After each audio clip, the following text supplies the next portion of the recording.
La biodynamisation ou le secret de l'énergie vitale. Conférence enregistrée en public par Marcel Violet quelques années avant sa mort. Il s'agit d'un document historique où il fait le point des connaissances dont il disposait sur la biodynamisation. Mesdames, Mesdemoiselles, Messieurs, je veux d'abord faire une petite rectification. Si j'ai été un des éléments principaux de la découverte dont je vais vous entretenir, je n'en ai pas été le seul artisan. Cette découverte a pris naissance lors des travaux qu'à la section scientifique de l'armée, à laquelle j'avais l'honneur d'appartenir, nous nous livrions avant la dernière guerre et où j'avais l'honneur d'être le collègue de grands savants comme René Barthélemy, l'homme à qui nous devons le radar et la télévision, à des polytechniciens comme Christian Beau et Rabu, à des médecins presque universellement connus comme le médecin général Morel, et c'est l'association de tous ces grands esprits à la recherche de quelque chose de nouveau qui a conduit à cette découverte. Évidemment, je m'y suis attelé, j'ai travaillé, et petit à petit, nous l'avons vu sortir des limbes. Elle apparaissait tellement extraordinaire qu'un jour, le grand René Barthélemy disait à ses collègues à l'Institut: « Je me demande si nous ne nous trouvons pas en présence de la plus grande invention du siècle. » Je répète, le mot invention est mal placé. Ce n'est pas une invention, c'est une découverte. Ce n'est pas la même chose. Nous avions eu la chance, dans nos recherches, de découvrir quelque chose que d'autres avaient pressenti, qui m'ont montré la voie, et notamment Sabatier, actuellement, à un âge où il aurait dû être à la retraite depuis beaucoup de temps, et qui, comme moi, est encore sur le tas. Sabatier est encore à la direction de la section technique de l'armée, malgré son grand âge, et si vous le rencontriez, vous n'auriez pas l'impression que vous êtes en présence d'un homme de 75 ans. Quelle est donc cette découverte? Eh bien voici. Nous vivons actuellement à une époque où nous voyons apparaître toutes sortes de choses extrêmement inquiétantes que n'ont pas connues nos grands-parents. Si vous plantez des pommes de terre, elles ont des maladies, elles noircissent dedans, on vous parle de mildiou, d'autres maladies. Si vous plantez du colza, il a lui aussi des maladies que n'ont pas connues nos grands-pères. Nous avons dans le bétail également des épizooties difficilement décelables, et nous avons chez les humains des phénomènes inquiétants. La durée de la vie humaine, la durée moyenne de la vie humaine a progressé régulièrement jusqu'en 1959. Je dis la durée moyenne, car la durée maximum de la vie humaine est loin d'avoir progressé. Pour 30 millions d'habitants, au temps de Napoléon Ier, il y avait au moins 2 douzaines de Français connus ayant 115 ans. Actuellement, avec un nombre d'habitants presque le double, le doyen des Français doit tourner autour de 105 ans. Pourquoi cette diminution? Pourquoi depuis 3 ans, même la durée moyenne de la vie humaine, qui a augmenté considérablement du fait des progrès incontestables de la médecine, de l'hygiène et de la chirurgie, est-elle en train de redescendre l'éperon qu'elle avait tracé? C'est qu'apparaissent une nouvelle famille, dois-je dire de maladies, disons de phénomènes, qui sont des dégénérescences, des carences, qui ne sont pas à proprement parler des maladies, mais qui viennent diminuer le potentiel humain et faire que l'homme résiste mal. Car en effet, pour qu'il y ait maladie, il faut qu'il y ait deux choses, et ça vous le voyez tous les jours. Quand une épidémie apparaît, de grippe ou d'autre chose, à Paris, nous prenons le métro, l'autobus, c'est-à-dire que tous ceux qui mettent le pied hors de chez eux récoltent dans la journée 10 fois ce qu'il faut pour attraper la grippe ou l'épidémie qui circule. Cependant, 10, 15 ou au maximum 20% de la population tombe malade. Pourquoi? Parce que les autres avaient un terrain, une autodéfense, un tonus tel que la maladie a dû reculer. Elle a attaqué, il y a eu attaque, mais il y a eu l'autodéfense a vaincu l'attaque. Prenons un exemple où nous avons des preuves extrêmement précises. Les accidentés de la voie publique à Paris sont de toutes conditions, de tous âges. Quand on fait l'autopsie, on trouve actuellement que moins de 4% sont indemnes au point de vue pulmonaire. C'est-à-dire que 96% présentent des lésions de tuberculose actives ou cicatrisées, mais montrent qu'ils ont été touchés. Sur ces 96%, vous en avez au moins 60 qui vous jureraient de la plus parfaite bonne foi qu'ils n'ont jamais eu la moindre attaque de tuberculose. Et cependant, ils l'ont eu, mais ne l'ont pas soupçonné. Ils n'ont pas eu les signes cliniques, ils n'ont pas été malades, et ils ne se doutent pas qu'ils étaient touchés. Or, nous nous trouvons en présence donc de guérisons spontanées.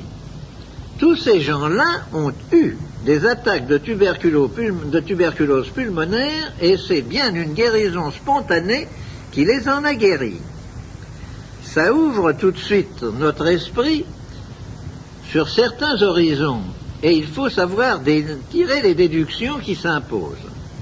Donc, pour qu'il y ait maladie au sens médical du mot, il faut deux choses. Et la maladie est un produit de ces deux facteurs.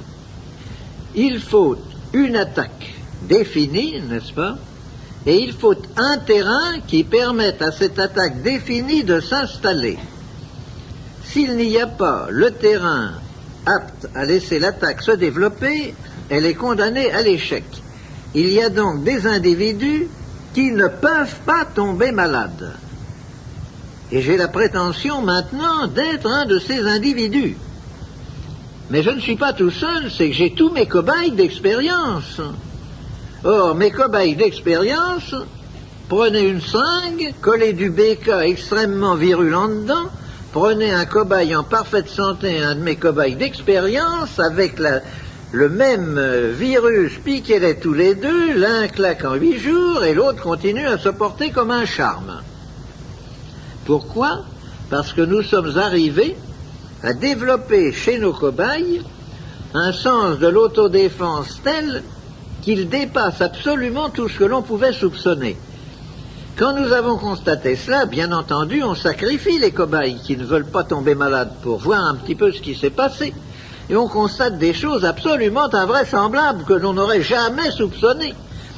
L'animal piqué avec du BK virulent sent très bien qu'il va succomber, qu'il ne peut pas lutter contre ça. Eh bien, il lutte, mais d'une façon tellement imprévue, je vous répète, qu'on ne pouvait pas le supposer. Il construit autour du point d'inoculation un espèce de petit kyste membraneux absolument semblable aux kystes sébacés, à l'enveloppe des kystes sébacés. Et ne pouvant pas lutter contre le microbe, ils le mettent en prison, ils l'enferment. Et alors, nous constatons, par des expériences successives bien entendu, on ne sacrifie pas 10 fois de suite le même cobaye, qu'il faut à peu près 3 mois pour que le virus finisse par perdre sa virulence, et qu'il faut à peu près 5 ou 6 mois pour qu'il y ait résorption totale du kyste qui s'était formé. Voilà un cas précis d'autodéfense absolument invraisemblable et imprévisible qui montre à quel point l'autodéfense des individus, jusqu'à quel point ça peut aller. Si nous transposons cela dans le domaine humain, nous voyons des choses curieuses. Tant que je n'ai travaillé que dans le domaine humain, on m'a dit, parce que, bien entendu, chaque fois que l'on avait une guérison spectaculaire, on me disait, oui, c'est très joli, mais il faudrait un grand nombre de cas, parce que, malgré tout, même dans ce domaine, on assiste parfois à des guérisons spontanées. Et c'est absolument vrai ce qu'on m'objectait. J'ai moi-même, au cours de ma très longue carrière maintenant, puisque j'ai bouclé mes 76 ans, n'est-ce pas, j'ai assisté à beaucoup d'expériences, à beaucoup de choses. Je retiens 3 cas de guérison spontanée de cancer. Le premier cas date de 1926. J'appartenais déjà à cette époque-là au comité directeur du Centre de recherche médicale et scientifique et je venais de réaliser pour l'armée le transfuseur électrique qui a été diffusé sous le nom du docteur qui l'a lancé, le transfuseur Bécard. Bécard me téléphone un soir, ou plutôt un matin, puisqu'il était plus de minuit, en me demandant d'aller vivement à Marmottan pour l'assister dans le raccommodage d'une accidentée de la voie publique. J'arrive à Marmottan, je me trouve en présence d'une vieille femme de plus de 60 ans, un autobus était passé dessus et elle était ouverte en deux. La roue était passée entre les jambes, était ressortie là, elle était ouverte en deux dans le coma absolument exsangue. À l'époque, il n'y avait pas de banque du sang et on avait fait venir 6 donneurs.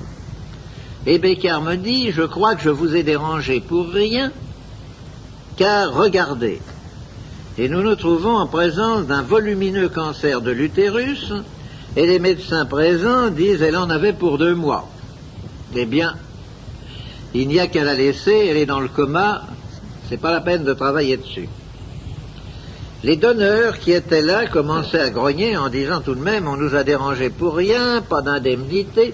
Enfin, finalement, les médecins se décident et on raccommode cette brave femme. Je mets en route le transfuseur et je fais passer l'un après l'autre les 6 donneurs. Remarquez en passant, car c'est très important, que nous ne connaissions pas les sangs des différentes classes et qu'on lui a fourré le sang de 6 personnes et qu'il y avait les plus grandes chances pour qu'il y en ait là-dedans qui ne soient pas du tout du même signe qu'elle. Toujours est-il que je suis rentré chez moi et que 2 mois et demi ou 3 mois après, je reçois un autre coup de téléphone de Bécard me disant « J'ai quelque chose de très intéressant à vous montrer, venez donc déjeuner avec moi ». J'y vais.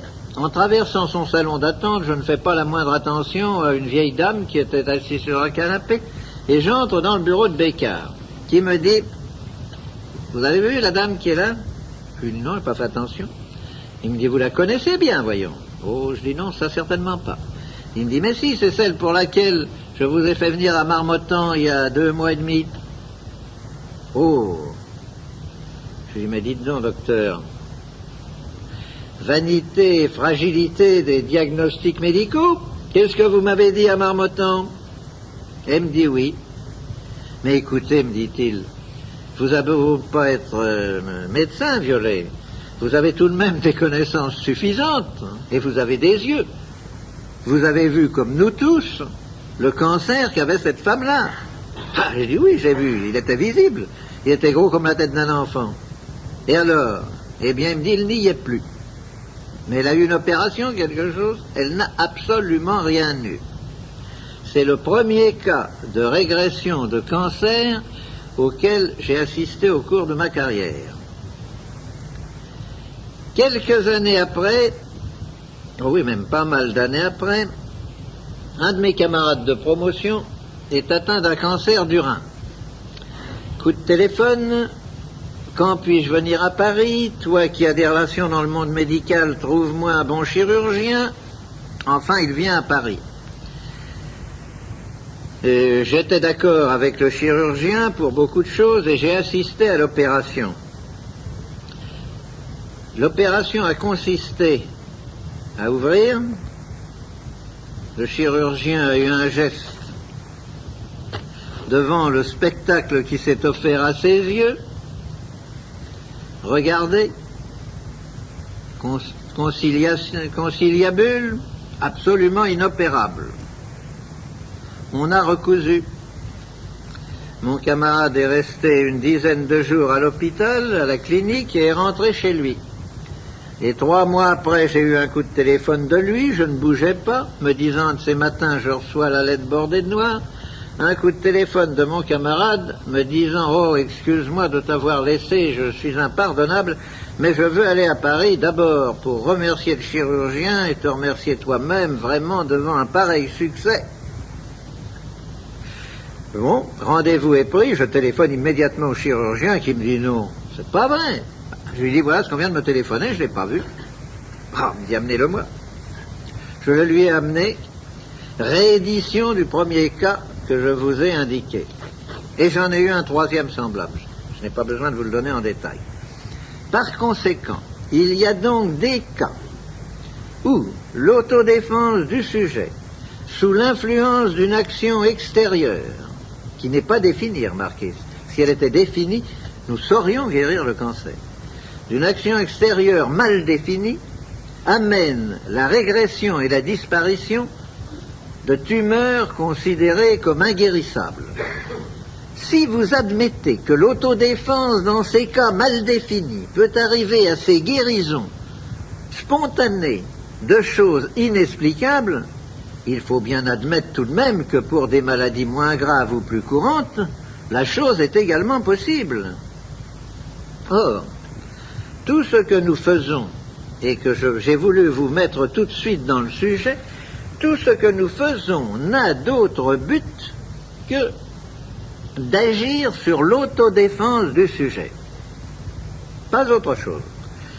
Ce que nous avons découvert, ce qui était pressenti par Sabatier, c'est qu'il y a, au-delà des vibrations, des 3 familles de vibrations connues et explorées, la première famille, les vibrations de la matière, dont la fréquence atteint 10 puissance 4.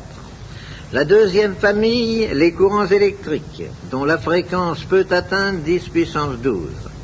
Et la troisième famille, les champs magnétiques, dont la fréquence peut atteindre 10 puissance 24. Il y a une 4e famille de vibrations que nous avons baptisées les ondes biologiques.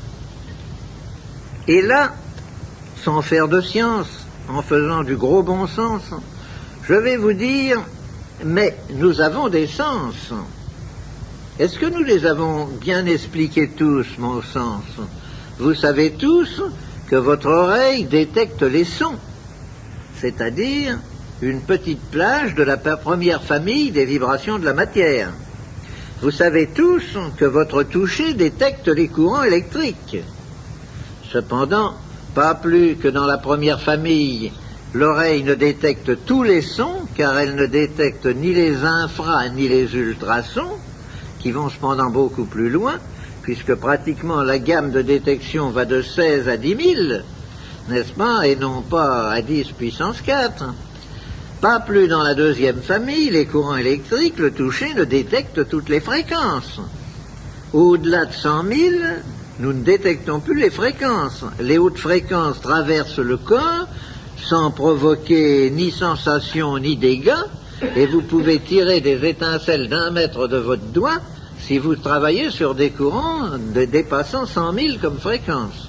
Voilà déjà 2 classes identifiées grâce à 2 organes.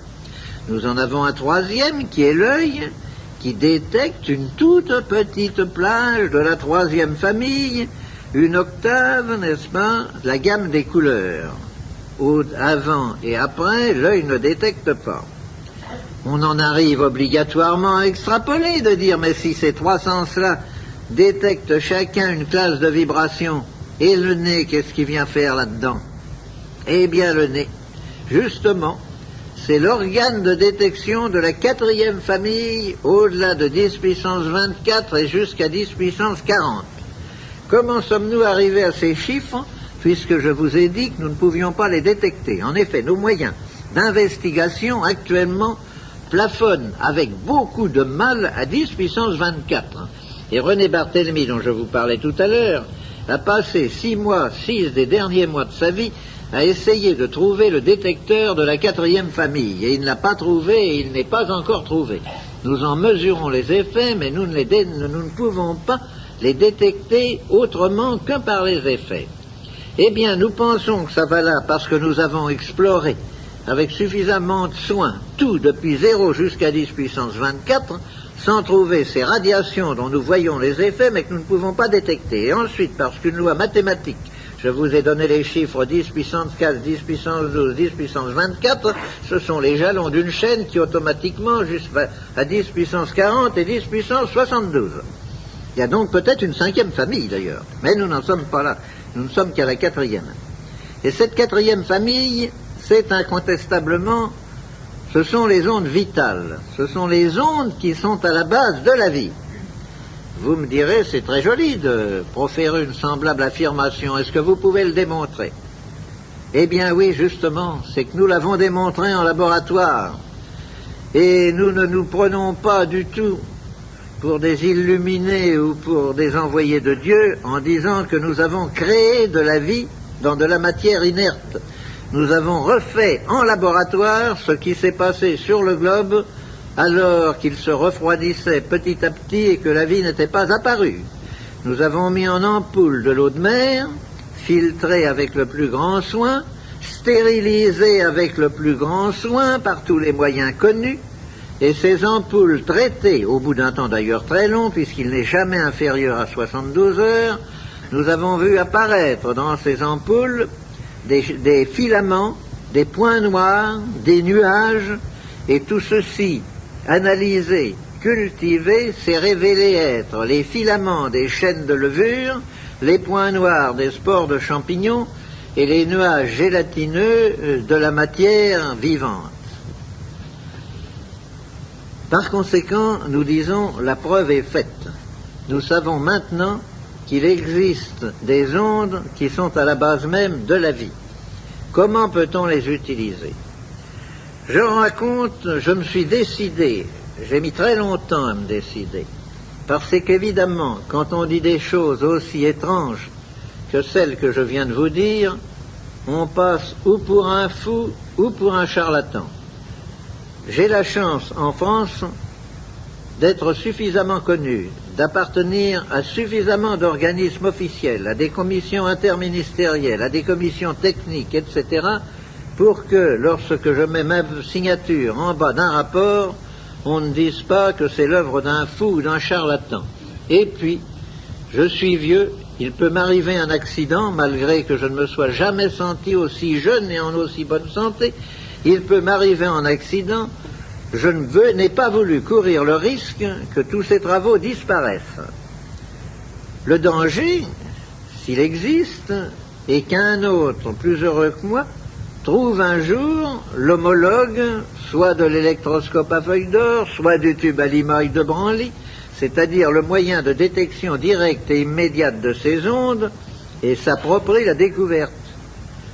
Eh bien, mon Dieu, je vous dirais que je ne leur doute pas. Actuellement, où nous en sommes, si cette chose arrive à s'imposer, c'est un tel bouleversement dans l'humanité, car jusqu'à présent, nous n'avons pas découvert avec ça le moyen de tuer les hommes, figurez-vous.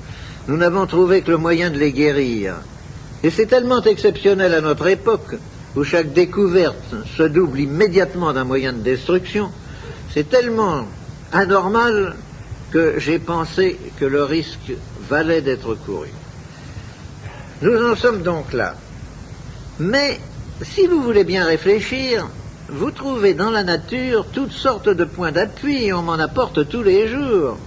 Par exemple, si vous avez été dans une ferme un jour où l'eau tombe à seau, vous remarquez que les canards, qui avaient cependant leur bac plein d'eau et tout et qui ne l'utilisaient pas, se précipitent sous les filets d'eau qui dégoulinent des gouttières pour boire cette eau comme si c'était une friandise. Vous vous apercevez que si vous avez eu une pluie d'orage, vos salades qui végétaient la veille se mettent à pousser à grande vitesse et même à monter. Tous les maraîchers le savent bien, et dès qu'il y a une pluie d'orage, on coupe tout de suite les salades.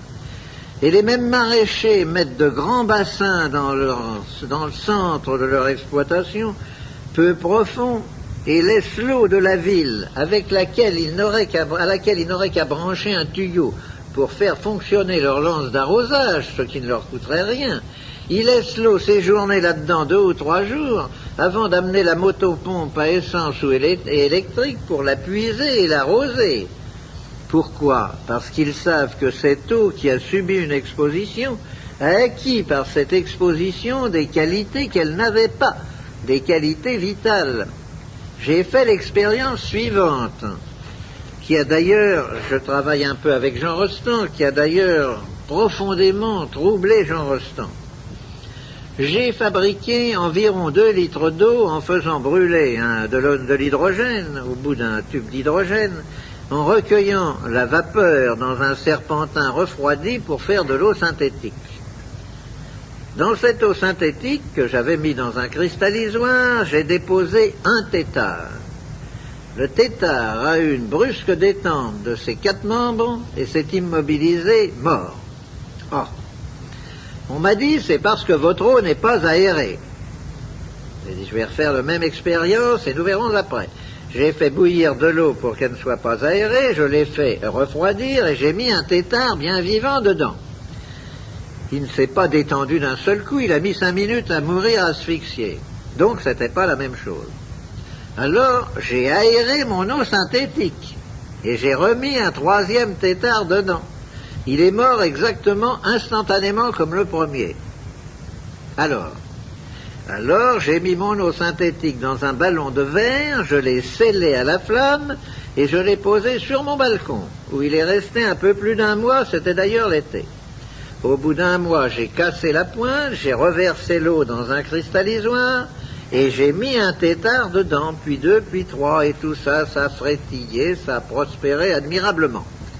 Donc, mon eau synthétique, qui tuait tout, qui était une eau de mort, après une exposition dans un ballon scellé, simplement aux radiations lumineuses et autres, vous allez voir pourquoi tout à l'heure je dis et autres, est devenue une eau vitale, entretenant parfaitement la vie. J'ai commencé toute une série d'expérimentations sur les différentes couleurs du spectre.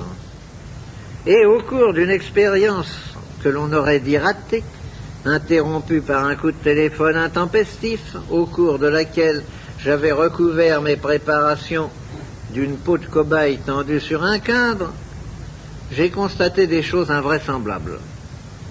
Quand je dirigeais un rayon lumineux sur une petite collection de microbes qui me servait d'expérience dans des petites chambres humides pour voir les effets, et vous savez qu'il y a des microbes qui aiment l'oxygène, d'autres qui ne l'aiment pas, qui fuient, n'est-ce pas, pour voir les effets du rayon lumineux sur les microbes. Eh bien, par exemple, disons qu'un rayon qui semblait les attirer vers un brin d'algue du fait des phénomènes de photosynthèse que le rayon lumineux provoquait sur le brin d'algue, quand j'ai arrêté le rayon lumineux, il fuyait. J'en ai tiré la conclusion qui s'impose. Il y avait donc associé au rayon lumineux un rayon pénétrant, puisqu'il traversait la peau de cobaye tendue, dont l'action était brutale, marquée de sens contraire à l'action initiale, c'est-à-dire dont la somme algébrique avait changé de sens. On a refait l'expérience et il a bien fallu constater qu'en effet ça se passait comme ça. Alors je suis allé à l'Académie des sciences, où j'ai de nombreux amis, et j'ai dit je voudrais que vous me donniez toute la documentation concernant la lumière polarisée. Or on m'a apporté un impressionnant paquet de volumes. Et je me suis mis à chercher si quelqu'un avait eu un jour l'idée, tout le monde avait eu l'idée bien entendu, de travailler sur le rayon initial et sur le rayon réfléchi. Oh ça, il y avait une documentation fantastique. Personne n'avait jamais eu l'idée de rechercher si derrière le rayon lumineux initial, en prolongement de celui-ci et ayant traversé le miroir ou le corps opaque, il n'y avait pas quelque chose qui continuait. Eh bien, il y a quelque chose qui continue. Et ce quelque chose qui continue fait partie justement des radiations dont nous venons de parler. Et c'est probablement, nous en tirons dans ce moment en culture, j'ai une très grande ferme expérimentale, n'est-ce pas? nous commençons à expliquer beaucoup des légendes dont certaines ont un fond très sérieux de vérité sur l'action de la Lune sur les végétaux. Car la Lune n'est autre chose qu'un miroir, sa lumière est polarisée, et ce n'est pas du tout ce qu'elle reçoit du Soleil qu'elle vous renvoie, c'est tout autre chose. Ceci dit en passant. Toute cette série d'expériences nous a conduit, au début, n'est-ce pas, chaque fois que je parlais de mes essais sur les humains, on me disait, mais quelle est la part d'autosuggestion là-dedans? Je ne veux pas nier qu'il peut parfaitement y avoir une part d'autosuggestion. Je le nierai d'autant moins maintenant qu'il est certain que le traitement dont je vous parlerai tout à l'heure agit autant sur le psychisme de l'individu que sur son corps matériel. C'est indiscutable. Mais j'ai cherché à définir ça en travaillant sur des animaux, puis en travaillant sur des plantes. Alors là, j'ai dit tout de même, on ne me dira pas que je suggestionne mes pommes de terre ou mes betteraves. Les premiers essais ont été faits à la Société nationale d'hygiène alimentaire, que beaucoup d'entre vous connaissent, c'est Randouin, le laboratoire Randouin, rue de l'Estrapade à Paris, qui a mené systématiquement les essais sur des cobayes. Or, ce qui est extrêmement curieux, c'est que les essais faits sur des cobayes et sur des rats blancs ont donné exactement, en pourcentage, les mêmes résultats que les essais que je viens de faire sur des moutons et sur des veaux, mais alors en grande quantité, pas sur quelques animaux. Alors des essais statistiques qu'on ne peut absolument pas discuter. Et également sur les plantes. Alors je crois maintenant que je vous ai un petit peu dégrossi le problème. Vous savez, quand on m'a dit « Voulez-vous venir faire une conférence ?» j'ai répondu « Moi je ne suis pas conférencier. Je peux, si vous voulez, vous faire une causerie. Je n'aime rien tant que les discussions avec mes collègues, les colloques comme nous les appelons maintenant, n'est-ce pas, qui font rebondir les idées, les questions et dont nous tirons toujours un très grand profit. Et voyez, je n'ai pas de notes, il m'est absolument impossible de lire une conférence ou de suivre des notes. Depuis les années où je travaille mon sujet, j'en suis évidemment très rempli, je n'ai qu'à puiser là et là un exemple, une anecdote, ça m'est beaucoup plus facile que de lire quelque chose. Il faut donc que nous rentrions maintenant, que je vous dise tout de même de quoi nous parlons. Je vous ai parlé de radiation. Et alors, ces radiations, qu'est-ce que c'est? Comment les avez-vous? Eh bien, nous les avons de la façon suivante. Ces radiations, elles font partie de ce que l'on appelle, et là, ne me demandez pas une explication, car le plus grand savant de notre époque ne pourrait pas vous la donner, de ce que l'on appelle le rayonnement cosmique. Or, le rayonnement cosmique, nous ne savons pas ce que c'est. Nous savons en extraire quelques particules, quelques petites choses. C'est comme si un clochard au bord de la Seine, ayant pêché des bouchons à Bercy, prétendait, parce qu'il a pêché des bouchons dans la Seine à Bercy, savoir ce que c'est que la Seine, pour pouvoir vous dire ce qu'elle débite, quel est son cours ou quelque chose. Nous n'en savons rien du tout. Et nous découvrons tous les jours des choses nouvelles que nous n'expliquons pas. Par exemple, tenez, toujours une incidente en passant, au Palais de la Découverte à Paris, où ils ont des appareils scientifiques extrêmement précis, j'emporte un jour 1 litre d'eau traitée. Il y avait là plusieurs grands professeurs, je leur dis, voulez-vous essayer de regarder ce qu'il y a là-dedans? Ils ont commencé par me dire, nous trouvons un champ magnétique négatif très distinct tout autour de la bouteille. Ah. Ensuite, nous sommes allés à un appareil qui mesure les arrivées de corpuscules, de rayons cosmiques, et qui mesure 110 arrivées en 10 minutes avec une grande régularité de jour comme de nuit. J'ai dit, voulez-vous s'il vous plaît mettre un cristallisoire plat sur cet appareil et mettre de l'eau ordinaire dedans? On l'a fait, 110 arrivées en 10 minutes. Bien, nous remplaçons l'eau ordinaire par de l'eau traitée. 85 arrivées en 10 minutes. Explication? 0. Constatation, c'est tout. Nous ne pouvons absolument rien expliquer. C'est d'ailleurs excessivement fréquent que nous ne puissions rien expliquer dans ce domaine. Donc, nous sommes arrivés à capter et non pas à fabriquer, car nous pourrions parfaitement dessiner un appareil producteur de ces ondes, mais quand il faudrait le coter, nous pourrions le coter également, mais pas le fabriquer, parce que nous serions toujours à parler de millionième de mu, de milliardième de millimètre, de choses comme ça, et que ce n'est pas à l'échelle humaine. Donc, nous captons ces ondes dans le flux cosmique, et nous les amplifions.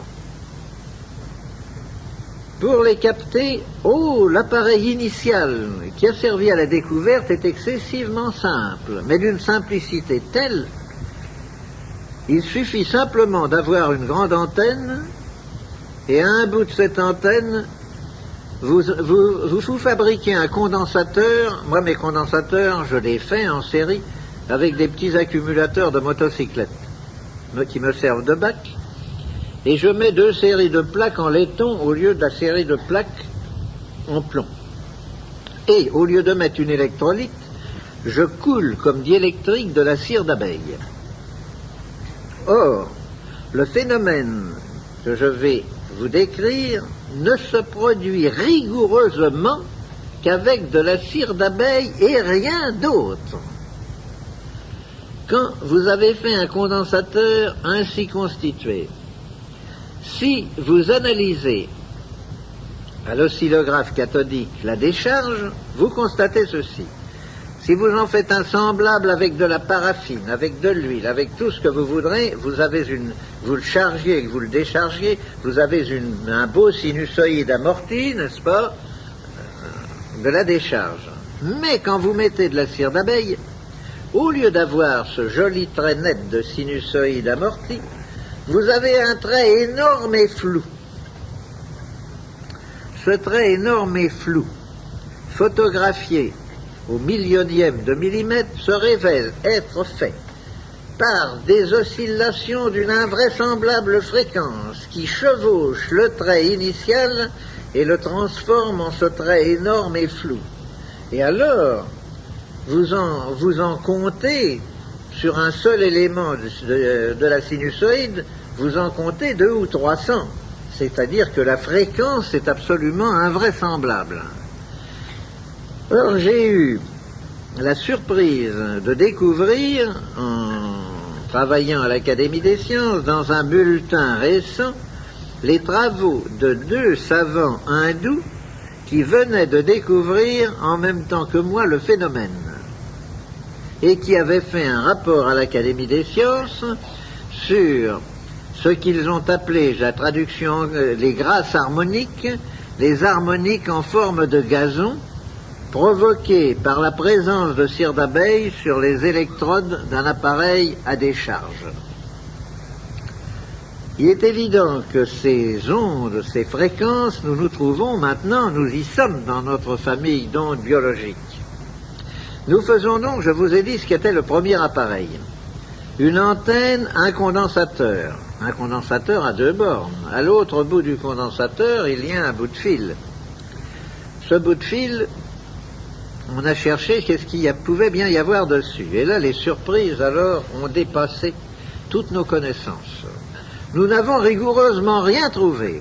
Rien, avec les moyens d'investigation les plus parfaits à notre époque. Mais nous avons découvert que si vous trempiez ce fil dans l'eau, ce fil métallique, il se mettait à fondre dans l'eau.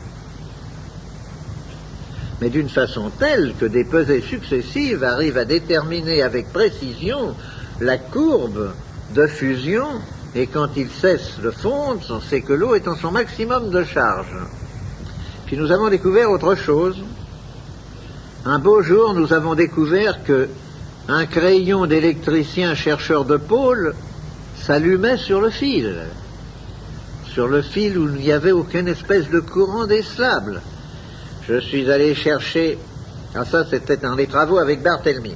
Barthélemy m'a dit, nous allons tout de suite avoir la fréquence. J'ai une collection de lampes étalonnées à toutes les fréquences. Et il me fait apporter une boîte d'environ 1 mètre carré dans laquelle il y avait une infinité de petites lampes étalonnées à toutes les fréquences, de lampes à néon. Nous en prenons une et elle s'allume. Barthélemy me dit ça, alors tombé du premier coup juste, sur une telle quantité, il y en avait peut-être 1000 là-dedans, il me dit c'est invraisemblable. Mais je lui dis essayez-en une autre. On en essaie une autre totalement différente, elle s'allume. Elle s'allumait toutes. Tous ces détecteurs d'une fréquence définie s'allumaient toutes sur le fil de l'appareil. Et comme nous restions devant une dernière lampe allumée, là, à discuter, nous avons vu la lueur baisser et la lampe s'éteindre. Ah, qu'est-ce qui se passe? On avait beau la mettre, elle s'éteignait, elle ne s'allumait plus. Ben, elle est grillée, on en met une deuxième qui fait la même chose, une troisième, une quatrième. Barthélemy me dit, il va falloir qu'on a l'impression que ces lampes à vide, que vous avez introduit quelque chose dedans, il n'y a plus de vide, elles ne fonctionnent pas. Et il les range dans son tiroir, et comme nous avions beaucoup travaillé ce jour-là, il me dit, samedi prochain, nous reprendrons la question. Je reviens le samedi suivant, il me dit, j'ai beaucoup réfléchi, incontestablement, vous avez introduit quelque chose dans la lampe. Nous allons en faire un certain nombre, on va les casser sous la cuve à mercure et voir qu'est-ce qu'on recueille et tout. Je lui dis, oui, en effet, c'est très curieux. Et je reprends une des lampes brûlées du samedi précédent. Je la mets sur le fil et elle s'allume. Alors je lui dis, alors, qu'est-ce que vous en pensez? Ce que nous avions mis dedans est reparti. Il faut bien le croire. Parce que toutes celles que nous avons mis s'allumaient et s'éteignaient toujours au bout du même temps. Eh bien, ce phénomène, nous avons bien travaillé dessus, mais nous n'avons jamais pu trouver une explication. Et actuellement, nous n'en avons pas plus que lors de nos premiers essais. Nous utilisons toujours ces lampes pour contrôler, mais j'ai actuellement dans le laboratoire, nous utilisons des Mazda 55 volts du commerce, n'est-ce pas? Eh bien, je fais des choses qui amusent les gens parce que ça les frappe beaucoup. Je dis à un monsieur, prenez donc cette poignée. Il la prend, il ne sent rigoureusement rien. Tirez la langue, il tire la langue, je prends la langue, je la pose sur sa langue et la lampe s'allume. N'est-ce pas? Et je peux faire ça sur n'importe quelle partie du corps. Vous pouvez intercaler un millivoltmètre, un milliampère-mètre périodique ou apériodique, vous pouvez faire tout ce que vous voulez, vous ne trouvez rien. Il est évident qu'une lampe de 55 volts, elle ne s'allume pas intensément, elle s'allume comme elle s'allumerait sur sa 25 ou 30 volts. Mais si on vous mettait un courant de 30 volts sur la langue, vous le sentiriez. Vous sentez très bien une pile d'1,5 volt sur la langue. Or là, rien, zéro, on ne sent rien. Ce n'est pas de l'électricité. Et alors j'en suis à me demander maintenant, je pose tout le temps des questions à mes collègues, et ils me disent chaque fois qu'on vous voit, vous nous posez des questions qui nous empêchent de dormir pendant 15 jours. Je leur dis, mais vos lampes à néon actuellement, vous croyez que c'est l'électricité qui les fait brûler? Est-ce que vous en êtes sûr? Mes lampes à néon, moi, ce n'est pas l'électricité. Que l'électricité soit une onde porteuse, peut-être, mais croyez-vous qu'elle soit l'action même? Là-dessus, nous avons fait toutes sortes d'essais extrêmement complexes, et nous sommes arrivés à avoir les mêmes résultats que l'électricité, alors qu'il n'y avait plus du tout d'électricité, comme d'allumer des moteurs d'automobile, par exemple. En isolant la bougie de la masse gazeuse du cylindre par une plaquette de mica épais. Eh bien, ça allume tout de même, alors qu'il n'y a aucun contact. Des choses comme ça, n'est-ce pas? Nous sommes dans un domaine où tout est nouveau. Alors, je reprendrai par exemple une phrase de Sabatier disant « Mais lorsqu'on entre dans un domaine nouveau comme ça, tout manque. On ne sait pas. On n'a pas les appareils de mesure. On n'a même pas un lexique pour décrire les phénomènes. Nous ne savons pas ce que nous faisons. » Il faut se dire que le chercheur qui se trouve en présence de phénomènes entièrement nouveaux comme ça n'a pour les détecter que les appareils qui ont été faits pour détecter d'autres phénomènes.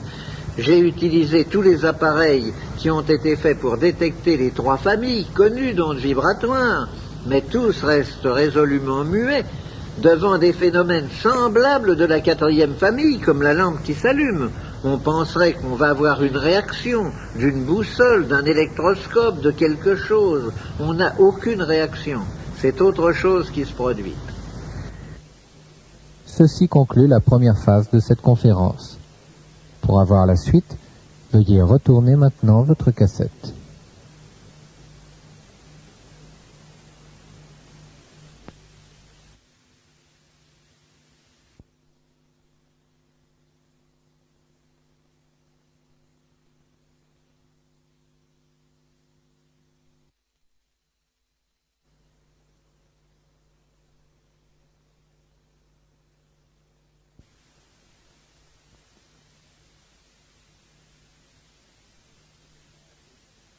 La biodynamisation ou le secret de l'énergie vitale, face B. Dans ce domaine, tout n'est pas rose, n'est-ce pas, quand on travaille dans un domaine aussi étrange. Je me souviens d'un samedi, puisque c'est surtout le samedi que je travaillais avec René Barthélemy, où René Barthélemy, après toute une matinée où nous avions accumulé des résultats qui n'étaient pas ceux que nous cherchions, me dit, écoutez Violet, arrêtons, aujourd'hui j'en ai assez, j'ai la tête comme ça. Il me dit, c'est comme si je voulais mesurer de l'électricité avec nos compteurs à gaz. Et cette parole simple et brutale dépeignait bien à l'époque où nous ne savions pas ce que nous faisions. Ben, c'était cependant absolument l'expression de la vérité. Nous voulions mesurer quelque chose d'une famille qui n'appartenait pas aux familles des instruments dont nous disposions. Et c'est pourquoi cela restait muet. Je vais vous dire maintenant, alors je vous ai dit ce qu'était l'appareil. Donc, nous utilisons maintenant le secteur comme antenne, un filtre, en l'espèce un condensateur dont le diélectrique est de la cire d'abeille. Entre parenthèses, la cire d'abeille est quelque chose de bien curieux. Et j'ai eu l'occasion à la section scientifique de l'armée de faire de curieuses expériences. Je ne dirais pas d'envoûtement, car nous ne cherchions à envoûter personne, mais d'accumulation dans la cire d'abeille d'ondes nocives. C'est un curieux accumulateur. Et selon les réglages, c'est un filtre qui laisse passer soit les ondes bénéfiques, soit les ondes nocives, ou qui accumule ces dernières. Et un morceau de cire d'abeille traité de cette façon, si vous le mettiez dans votre poche, je vous verrai revenir une heure après comme un très haut militaire dont je vous tairai le nom, qui était un esprit fort et qui se moquait de nos diableries, et comme nous attirions son attention sur le danger que présentaient ces diableries, il a voulu montrer qu'il était brave, il a dit bien moi je le mets dans ma poche, ouais, puis nous en reparlons la semaine prochaine. Il n'a pas attendu la semaine prochaine, une heure après, il apparaissait verdâtre et visiblement en mauvais état. Il a remis le morceau, il a dit, vous ne m'y reprendrez plus avec vos diableries. Et celui-là, ce n'était pas l'autosuggestion, parce qu'il était absolument convaincu qu'il allait, ça n'allait rien lui faire du tout, n'est-ce pas? Non, donc l'appareil, j'en reviens tout de même à la même chose, il y a toujours nous utilisons le secteur comme antenne, comme dans la plupart des appareils de TSF modernes. Nous avons le filtre en question. Et alors, cet appareil excessivement simple est d'un rendement désastreux. Pour traiter le contenu d'un verre d'eau, vous mettrez 3 semaines. Vous y arriverez, mais vous mettrez 3 semaines. Il fallait trouver un accélérateur. Nous avons cherché beaucoup de choses. Et nous en avons trouvé un, le premier que j'ai trouvé, c'est un appareil, c'est un brouilleur de TSF que nous avions pris aux Allemands à la fin de la guerre. Cet émetteur, qui émet sur une très grande longueur d'onde avec énormément d'harmoniques, branché aux 2 pôles du filtre, augmente, multiplie immédiatement d'une façon invraisemblable le rendement de l'appareil. Si vous voulez, je me sers souvent de cette expression. Je dis, si vous voulez tamiser de la farine, si vous avez un tamis posé là et si vous versez votre farine dessus, il va en passer un petit peu, puis ça s'arrêtera tout de suite. Si vous voulez tamiser la farine, il faut secouer le tamis, n'est-ce pas? Eh bien, nous secouons le tamis, le filtre électrique, en envoyant dedans une infinité de longueurs d'onde, et nous supposons, car nous supposons toujours, que quand une harmonique ou une longueur, probablement une harmonique car les longueurs sont trop basses, quand une harmonique arrive en résonance avec la fréquence que nous recherchons, il se produit un véritable coup de bélier électrique semblable à un coup de bélier hydraulique et quelque chose passe d'une façon importante dans le tamis. Nos premiers appareils ont été faits comme ça, mais nous avons longtemps fait de l'eau avec ce procédé. Et alors, c'est là que nous avons pu voir, dans un laboratoire de l'école polytechnique qu'on avait bien voulu mettre à ma disposition, nous avons fait les pesées systématiques de fusion des électrodes dans de l'eau tridistillée sous l'action de ces appareils. Et quand nous avons eu des pesées, quand nous avons pu dire, eh bien, nous avons mis dans ce litre d'eau tant de milligrammes d'or, immédiatement, le préparateur me dit, nous allons vérifier. Il prend un réactif qu'il met dans la bouteille, et au lieu de voir apparaître la coloration rouge que nous attendions, rien. Ah! L'or n'était plus sur l'électrode, et le réactif se refusait à le détecter dans la bouteille. Barthélemy, appelé à la rescousse, me dit évidemment, vous avez transformé de la matière en énergie, vous ne pouvez pas la retrouver. Le réactif agit sur la matière à l'état matière, vous ne pouvez pas la retrouver. La bouteille est mise là avec une étiquette et un beau jour, environ 3 mois après, en arrivant au laboratoire, nous voyons la bouteille toute rouge. L'or était revenu à son état d'or. Et nous avons pu constater en même temps que l'eau avait perdu toutes ses propriétés. Elle n'agissait plus, elle n'avait plus aucune action sur les êtres vivants, sur les graines, sur tout ça. Elle a donc été pendant 3 mois dans un état où elle agissait, et alors elle n'agissait plus. Maintenant, nous savons pourquoi, n'est-ce pas? Toutes ces questions ont été élucidées. Nous savons quelle est la durée de l'eau. Nous savons pourquoi on ne retrouve pas les métaux, parce que nous avons défini d'une façon précise qu'entre l'énergie qui est à une extrémité de la chaîne et la matière stable qui est à l'autre extrémité, il y a des plans énergétiques différents qui vont en dégradant l'énergie, et à un moment donné, il y a une frontière bien nette où la molécule de matière passe de l'état de molécule à l'état naissant, c'est-à-dire de molécule vivante, à l'état de molécule à l'état né, c'est-à-dire de molécule morte. Et nous avons pu situer très exactement cette frontière. C'est déjà quelque chose. Par exemple, nous avons pu situer, et là, maintenant qu'on le dit, mais tout le monde dit, mais c'est absolument évident, quand vous chauffez de l'eau à 63 degrés, vous la tuez. 63 degrés, c'est la température de pasteurisation. C'est la température où l'on supprime toute vie. C'est la frontière entre la vie et la mort, entre l'énergie et la matière à l'état stable. Évidemment, maintenant, quand on y pense, c'est tout naturel, mais enfin, il fallait le découvrir, n'est-ce pas? Alors, je vais vous citer maintenant les grandes expériences qui ont amené, alors, à ce que j'appelle, avec mon esprit scientifique et cartésien extrêmement poussé, non pas la période de certitude, mais la période de conviction.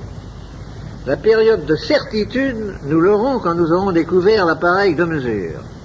Mais tout de même, quand vous encerclez un problème, quand vous faites une hypothèse de travail, que vous l'encerclez d'une multitude d'expériences et que toutes confirment l'hypothèse, et qu'aucune ne vient l'infirmer, on peut dire que même en l'absence d'expérience décisive et définitive, on est dans la période de conviction sérieuse. Or, la période de conviction, elle a commencé il y a 15 ans. Pendant la dernière guerre, la direction de l'armement m'avait mis à la direction de l'usine Simca pendant la période française de la guerre.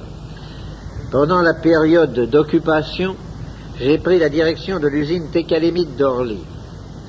Et là, j'ai eu en juillet 42 un infarctus du myocarde assez grave puisque je suis resté 6 heures dans le coma.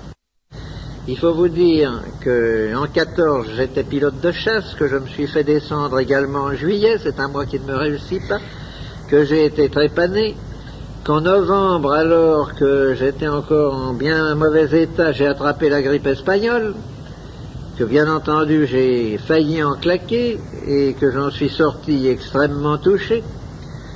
Disons que le bilan médical n'était pas très brillant. Le centre de recherche médicale et scientifique auquel j'appartenais, où j'avais comme collègue le professeur Porte, le président de l'Ordre des médecins en France, me regardait d'un œil très inquiet.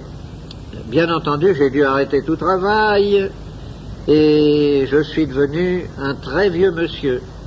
Si vous voyez mes photographies de l'époque, j'ai à peu près 20 ans de moins qu'aujourd'hui, de plus qu'aujourd'hui. Et en 45, ça allait tellement mal que Porte a dit à ma femme, si Monsieur Violet a des précautions à prendre, Madame Violet, il faut les lui faire prendre vite. Qu'est-ce que vous appelez vite, docteur?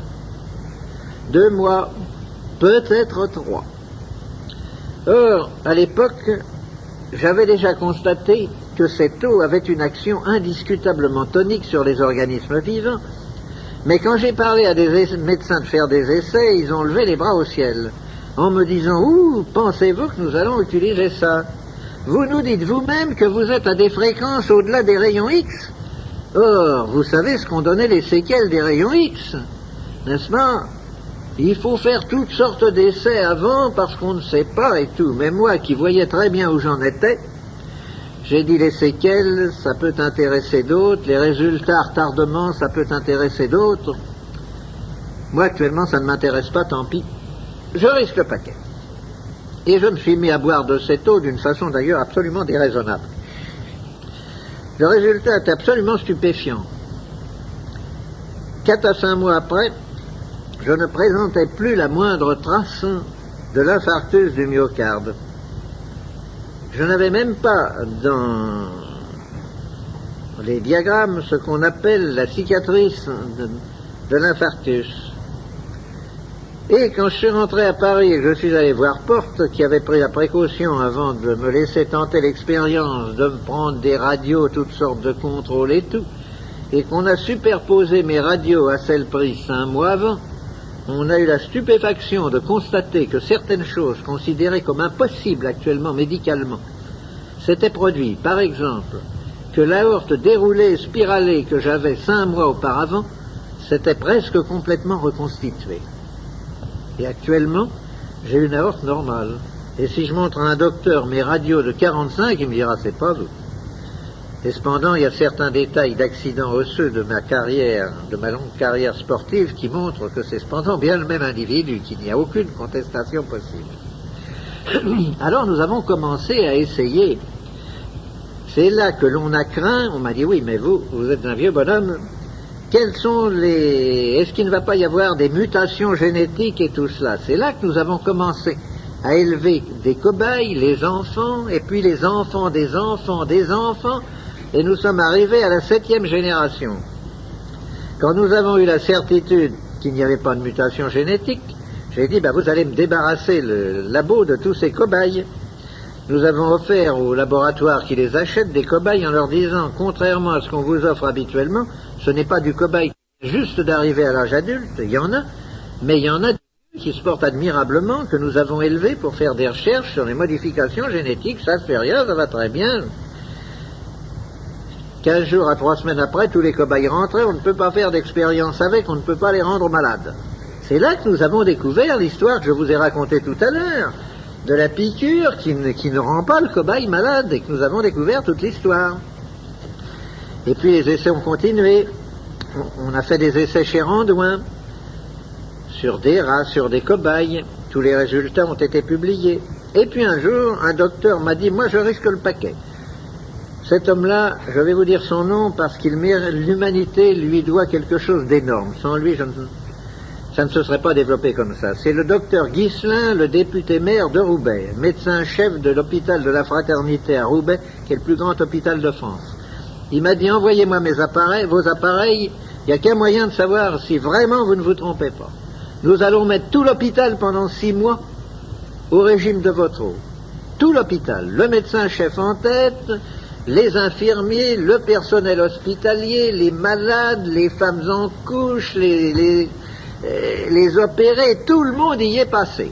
Et pendant 6 mois, on a donné à tous, 3 fois par jour, un petit verre à liqueur d'eau traitée. Le résultat était le suivant. Un rapport à l'Académie de médecine. Première constatation. Dans la plupart des cas, la durée de la maladie est réduite d'un tiers. Il n'y a pas de séquelles ni de rechute. Deuxième constatation. Il n'y a pas eu de contre-indication d'aucune sorte. Troisième constatation. Le personnel non malade, le psychisme du personnel non malade a évolué de façon curieuse et les réclamations dont nous étions continuellement assaillis ont disparu à la fin du 2e mois.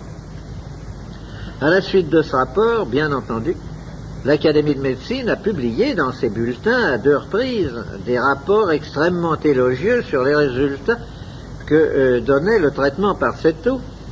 Et dans mon pays, la sécurité sociale a cru qu'elle allait faire quelque chose. Monsieur Legras, qui est le président de la Caisse nationale de la sécurité sociale, a dit, grâce à ça, nous allons dépeupler un peu les hôpitaux, nous allons faire de la place. Seulement, il y a les gens de métier, et il y a les parlementaires, et il y a les lois. L'Académie de médecine a commis l'erreur, qui nous sert à nous, de mettre à la fin de son rapport que cette eau n'avait aucune contre-indication, aucun effet spécifique, qu'elle agissait uniquement en éveillant dans l'organisme un processus d'autodéfense qui n'existait pas auparavant, et que par conséquent, elle ne saurait être considérée comme un médicament. Alors là-dessus, étant donné les lois qui nous régissent, on m'a dit, mais monsieur, la sécurité sociale ne peut pas rembourser votre eau. Ce n'est pas un médicament. Alors, la Caisse nationale de la sécurité sociale demande à corps et à cri que l'eau soit diffusée. Les sécurités qui ne sont pas d'État, comme les chemins de fer par exemple, se sont empressés de rembourser l'eau et de la préconiser, en disant grâce à cela nous faisons des économies considérables. Les grands organismes se sont empressés de faire la même chose. Mais la sécurité sociale reste impavide et ne veut rien savoir. Obtenez un visa. Tant que vous n'aurez pas de visa, vous ne serez pas remboursé. Je ne peux pas obtenir de visa. Pour avoir un visa, il faut que je donne la composition chimique. Or, si vous faites analyser de l'eau en période d'utilisation, c'est-à-dire ayant moins de 3 à 4 mois, vous ne trouverez rigoureusement rien. On vous dira c'est de l'eau pure, il n'y a rien là-dedans. Il faut attendre qu'elle ait passé sa période d'activité pour que vous puissiez alors, avec des analyses chimiques, détecter les oligo-éléments qui sont contenus dedans, mais dont l'action est très secondaire, car c'est son état vibratoire, sa charge de radiation vitale qui lui donne son action réelle. Les oligo-éléments ne sont qu'un complément, une orientation de l'eau. Si vous voulez, 75% d'effet général et 25% d'effet orienté. Cet effet orienté étant d'ailleurs parfaitement mesurable dans certaines maladies bien définies. Et alors nous avons fait, donc je vais entrer maintenant dans mes fameux essais sur les légumes, sur les pommes de terre, sur les animaux et tout, parce que là on ne peut pas me dire qu'il s'agit d'autosuggestion. Le précédent ministre de l'Agriculture a fait mettre à ma disposition une ferme de 450 hectares, située à Allainville-au-Bois, entre Ablire, en Bouillet, et Étampes. Ferme de grande culture appartenant au maire du pays, M. Laurent. Par exemple, il a 740 brebis, pour vous donner une idée du volume des essais que nous faisons. Nous avons fait les essais suivants. Parlons d'abord des essais sur les légumes. Nous avons fait, par exemple, des essais sur des champs d'orge, de blé, de toutes sortes de choses, toujours de la même façon. Dans un champ bien homogène, ayant par exemple 35 ou 40 hectares, on le divise en 3 bandes, il a été labouré, fumé, préparé de la même façon, et on ensemence ces 3 bandes avec les mêmes semences, dont l'une a subi un trempage d'une nuit dans de l'eau préalablement traitée par moi. C'est tout. Et on attend pour voir ce qui va se passer. On voit que la partie traitée lève beaucoup plus vite que les autres parties. S'il y a un orage, on voit que la partie traitée ne verse pas alors que les autres parties versent. Et puis, à la récolte, on voit que l'on obtient tant dans celle-ci, tant dans celle-là, que la densité, ceci, enfin, on fait des mesures. Je vais vous donner quelques chiffres. Mais ça, ce n'est pas le plus intéressant, je vous le dis tout de suite. C'est intéressant, mais ce n'est pas le plus intéressant, je le garde pour la fin. Même essai sur des betteraves. Nous en faisons 90 hectares. 3 morceaux de 30 hectares. Les mêmes ouvriers, toutes choses rigoureusement semblables. L'année a été excellente pour la betterave. Et les terres sont de tout premier ordre. D'ailleurs, les chiffres que je vais vous donner vont vous l'indiquer. Dans le premier morceau, dans les 30 hectares premiers, nous avons fait 80 témoins, dans lesquels je ne suis pas intervenu. Nous avons fait 99 tonnes à l'hectare. C'est vous dire que nous n'avons pas amélioré des rendements médiocres. Quand il s'agit de jouer sur un chiffre pareil au départ, je vous avoue que quand on a eu fini la récolte de la première tranche, j'ai été plus qu'inquiet en disant c'est pas possible, nous ne ferons jamais mieux.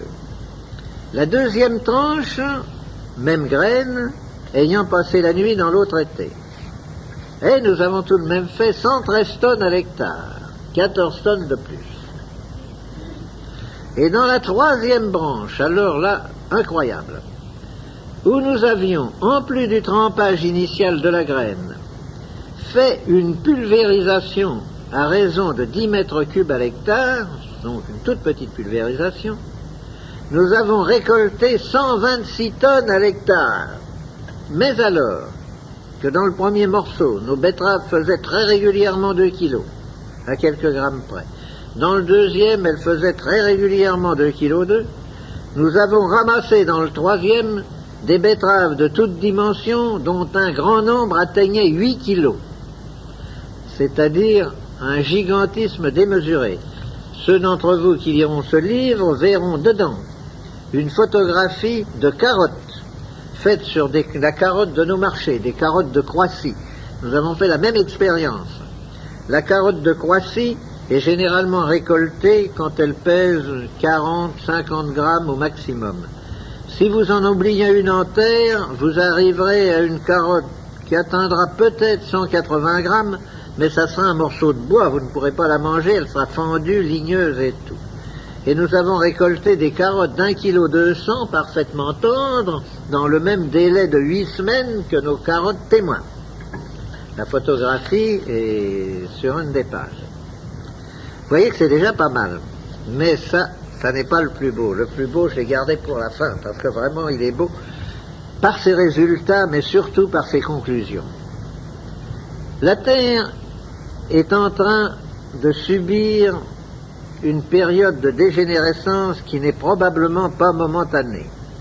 Elle a vieilli, elle reçoit en quantité réduite les ondes vitales, une zone isolante s'est constituée dans l'ionosphère, la source que nous ignorons, ce qui m'a d'ailleurs valu un très long débat avec le précédent pape, pour rechercher les origines de ce rayonnement vital. La source a l'air de baisser d'intensité et nous en souffrons tous. Les carences dont je vous parlais au début de cette causerie, sur les légumes, sur toutes sortes de choses, montrent que nous souffrons tous, tout ce qui vit, hommes, animaux, plantes, souffrent actuellement des carences. Or, brusquement, nous avons fait des expériences qui ont intéressé au plus haut degré le Comité national de la santé publique en France, et notamment son vice-président, le Dr Teil. Vous savez que quand on plante des pommes de terre, si vous en gardez de votre récolte pour les planter, vous aurez une deuxième récolte plus mauvaise que la première. Et si l'on insiste, c'est une catastrophe. Or, voilà l'essai que nous avons fait. Nous l'avons fait à ma ferme et nous l'avons fait au Centre national de recherche de la pomme de terre à l'Institut de Saint-Germain-Chambourcy. Je vous cite différentes choses un peu en désordre parce que je ne sais pas trop comment les organiser. Vous savez d'abord que pour qu'une pomme de terre germe, il faut que le sujet qui a donné naissance à cette pomme de terre est au moins 3 mois pleins en terre. À moins de 90 jours, une pomme de terre que vous remettez en terre ne germe pas, elle pourrit. Les pommes de terre traitées par nous, ou provenant de pommes de terre traitées par nous, germent à 55% à 75 jours. C'est déjà quelque chose d'énorme. Nous avons donc planté ensemble des pommes du plan neuf de Hollande et à côté du plan neuf traité par nous. La récolte a été très sensiblement meilleure dans le plan traité par nous. Nous nous y attendions, c'était très bien. Mais nous avons dit, nous allons les replanter pour voir un petit peu ce qui va se passer. Oh, ben vous allez avoir bien moins bien. Nous les avons replantés, après avoir retraité la récolte, bien entendu. Nous avons eu 6% en tonnage de plus que du plan neuf à nouveau. C'était déjà bien. C'était surtout bien parce que le plan neuf, il en faut 36 000 francs dans un hectare, tandis que le morceau de récolte que vous représentez ne représente que 6 000 francs. C'est donc déjà très intéressant.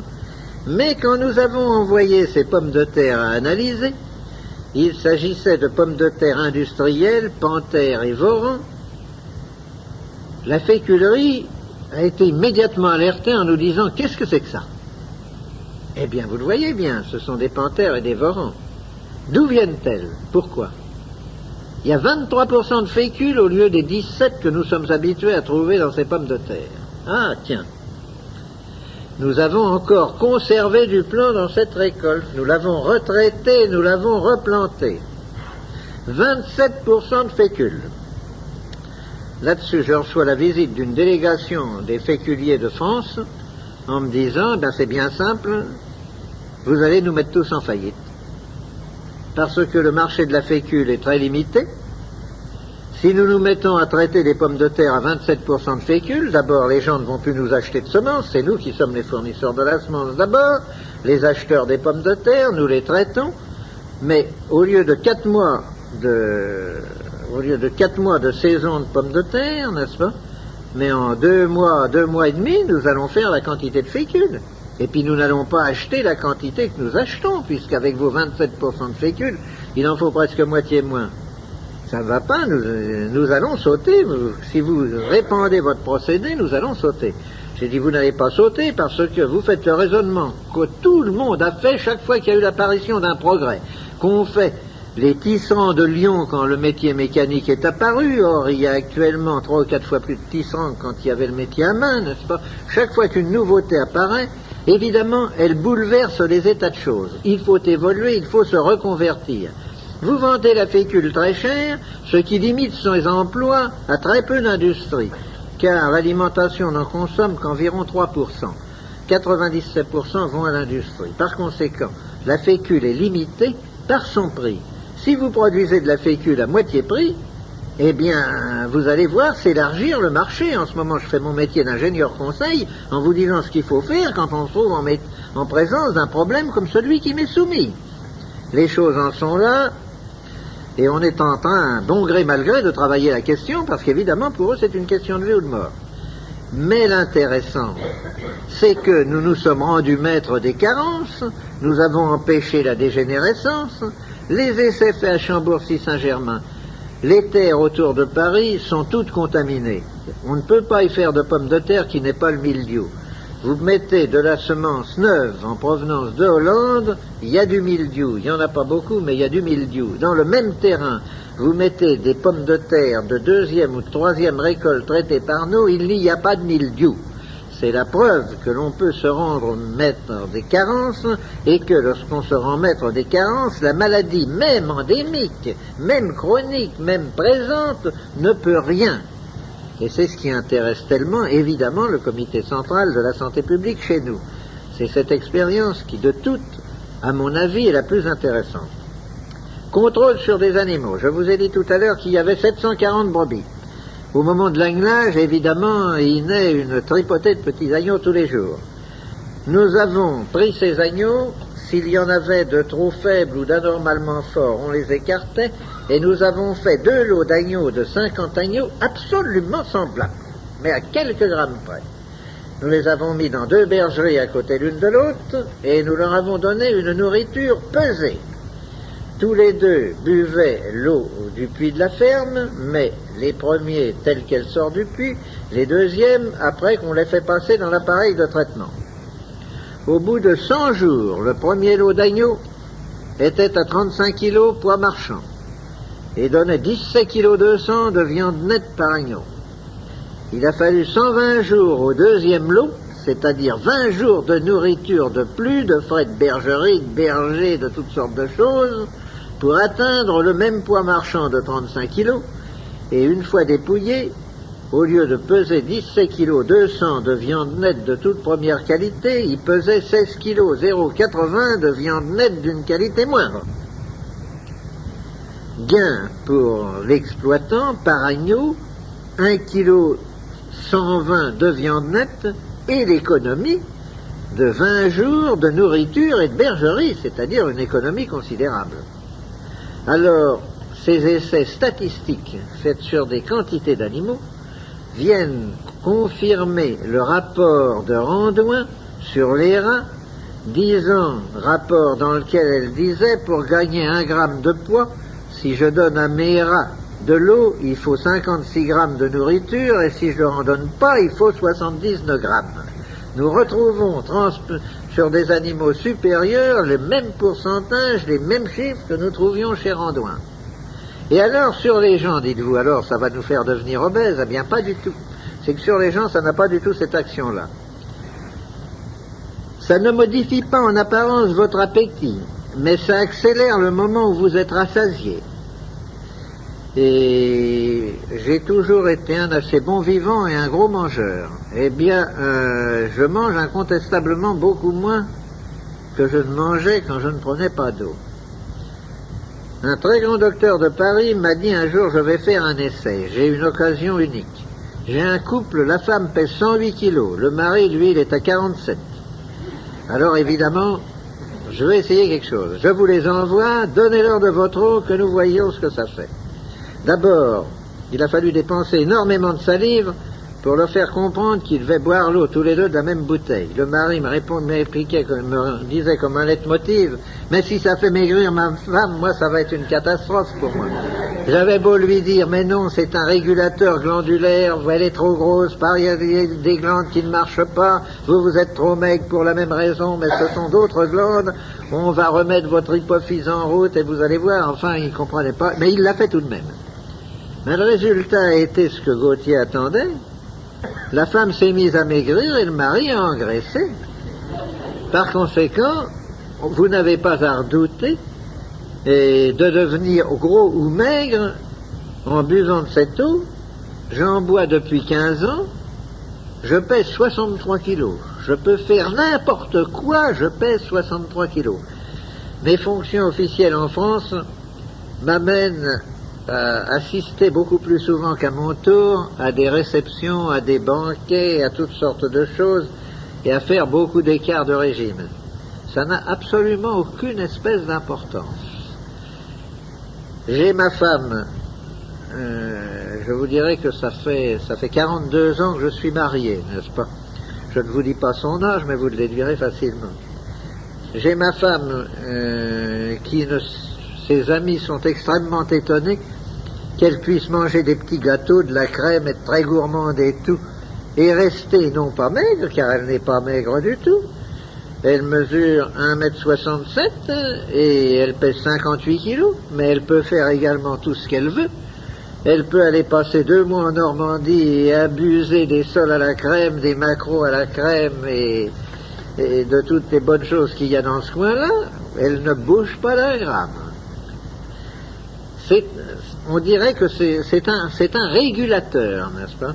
Elle agit, je redis les paroles de l'Académie de médecine, n'est-ce pas, comme quelque chose qui augmente l'autodéfense, le tonus de l'individu, qui éveille dans l'organisme un processus d'autodéfense qui n'existait pas auparavant et qui augmente l'action des médicaments. Et, par exemple, il y a des phénomènes curieux. Si vous prenez la dose du soir simplement dans de l'eau sucrée avec un peu de fleur d'oranger, ce que faisaient beaucoup de nos grands-mères, eh bien, vous obtenez un excellent sommeil. J'ai récupéré un sommeil d'enfant. Je m'endors et je peux passer une nuit blanche. Je ne serai pas fatigué, je ne sais plus ce que c'est que la fatigue, ni physique ni cérébrale.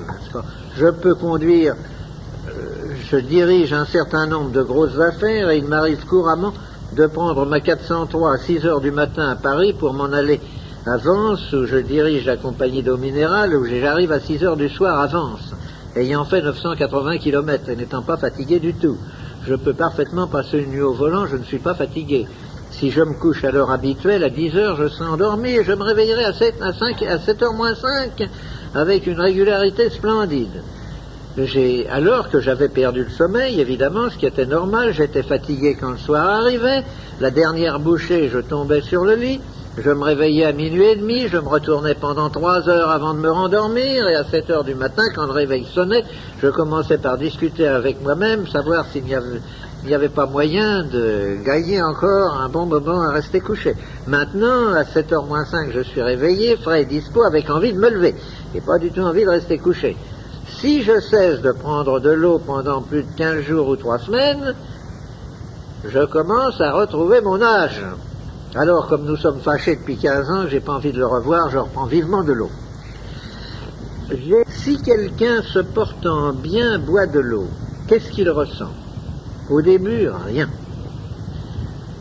Ensuite, la seule chose qu'il ressentira, c'est une diminution de la fatigue, soit physique, soit cérébrale, et une certaine sensation d'euphorie, de mieux-être. La parole du médecin général Morel dans une communication à l'Académie de médecine, où il citait un certain nombre de cas, il disait « Et puis tous les malades que j'ai soignés avec l'aide de ce traitement sont devenus des gens souriants ». Eh bien, c'est absolument vrai. Passons à la dernière phase des effets sur l'homme, le rajeunissement. Pas plus que vous ne vous apercevez que vous vieillissez d'un mois à l'autre, vous ne vous apercevrez que vous avez cessé de vieillir.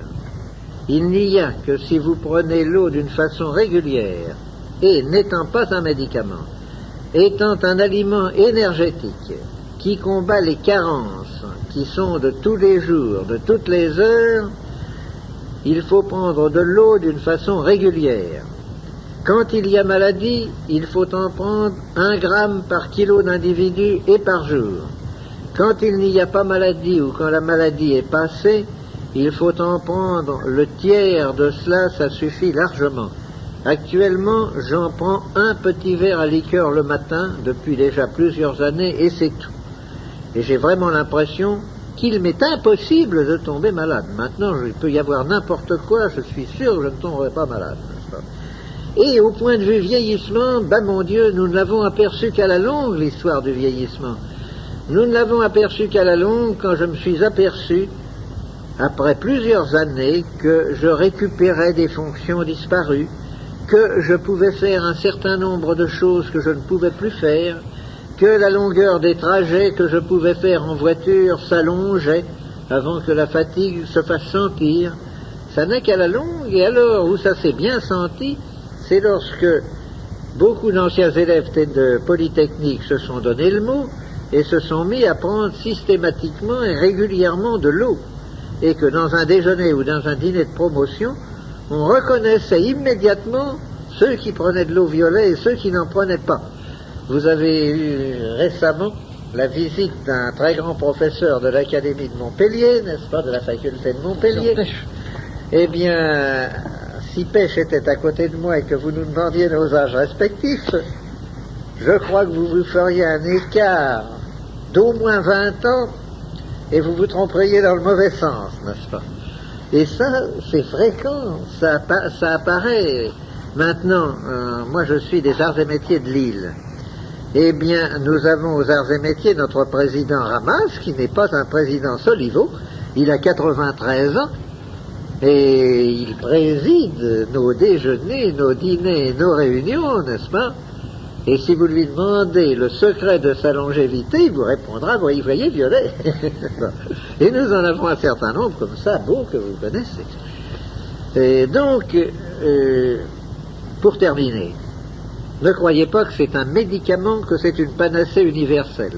Ce n'est pas un médicament du tout. Mais on me dit, vous nous dites que ça guérit tout. Eh bien, disons que ça aide à la guérison de tout, si vous voulez. Ça guérit tout parce que ça ne guérit rien. J'en reviens toujours à la définition de l'Académie de médecine, car elle est tellement exacte qu'on ne peut rien y rajouter, rien y enlever. J'y ajoute ce que je vous ai dit en commençant. Pour qu'il y ait maladie, il faut 2 facteurs. Une attaque et un terrain. L'attaque, ça n'est pas mon affaire, c'est l'affaire du médecin. Le terrain, c'est mon affaire. Si vous arrivez à mettre le terrain dans une situation telle qu'il devrait être normalement, les attaques ne peuvent plus se produire, ou si elles se produisent, elles régressent.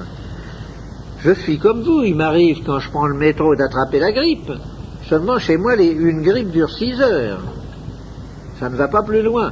Ce jour-là, j'ajoute à mon petit verre du matin, eh bien, j'ajoute un 2e verre à midi et un 3e le soir, et 1 ou 2 comprimés de produits antigrippines, et puis c'est fini, le lendemain, je n'ai plus la grippe. J'ai été attaqué, mais j'ai surmonté l'attaque. J'ai, de ma longue carrière sportive, j'ai le squelette démoli d'un peu partout, n'est-ce pas? Et j'étais sujet à des crises de sciatique effroyables. Mais alors, j'ai vu me rouler sur le lit à se demander si je n'allais pas me jeter par la fenêtre, malgré des piqûres. On a tout essayé, les piqûres intrarachidiennes, tout ce qu'on peut essayer. Ça durait 4 ou 5 jours, c'était effroyable. Maintenant, dès que ça commence, dès que je sens la crise venir, nous fabriquons d'autres produits clos qui ont exactement le même effet, car ce ne sont que des supports de radiation. Il n'y a aucun médicament dedans, ce sont des produits naturels, il n'y a que des supports de radiation. Je me fais vivement une friction avec une lotion, et c'est fini. Jamais la crise de sciatique ne s'est développée, et un quart d'heure après, elle est disparue. Un essai que vous pouvez faire très facilement, c'est sur la migraine. Vous n'avez qu'à vous frotter le front avec de la lotion ou avec de la crème, je vous garantis de la façon la plus absolue que vous n'aurez plus la migraine un quart d'heure après, n'est-ce pas? Ça, l'essai est excessivement facile à faire. Et vous voyez ce que l'on peut tirer de cette technique. Je ne voudrais pas que certains d'entre vous croient qu'après cela, je vous répète, qu'ils peuvent dire à leur médecin, on t'a assez vu. Non, non, non, non, non. Avant que vous soyez arrivé au point où j'en suis arrivé, moi j'ai 15 ans de traitement derrière moi, n'est-ce pas? Eh bien, je crois qu'il faut plusieurs années avant que l'on acquiert le degré d'immunité où je suis arrivé actuellement. Il faut des années. Vous ne l'acquierrez pas en 3 mois. Voilà dans les grandes lignes. Oh, je ne suis bien loin de vous avoir tout dit. Je vous dis, il faudrait parler des heures, et encore on n'aurait pas tout dit. Mais enfin, j'ai essayé dans cette causerie très à bâton rompu, vous avez pu vous en apercevoir, de vous donner une vague idée de ce que nous faisions, et de vous dire, si quelque chose ne va pas, mon Dieu, vous ne courez aucun risque, ça ne coûte pas cher, et vous verrez bien ce que vous en retirerez.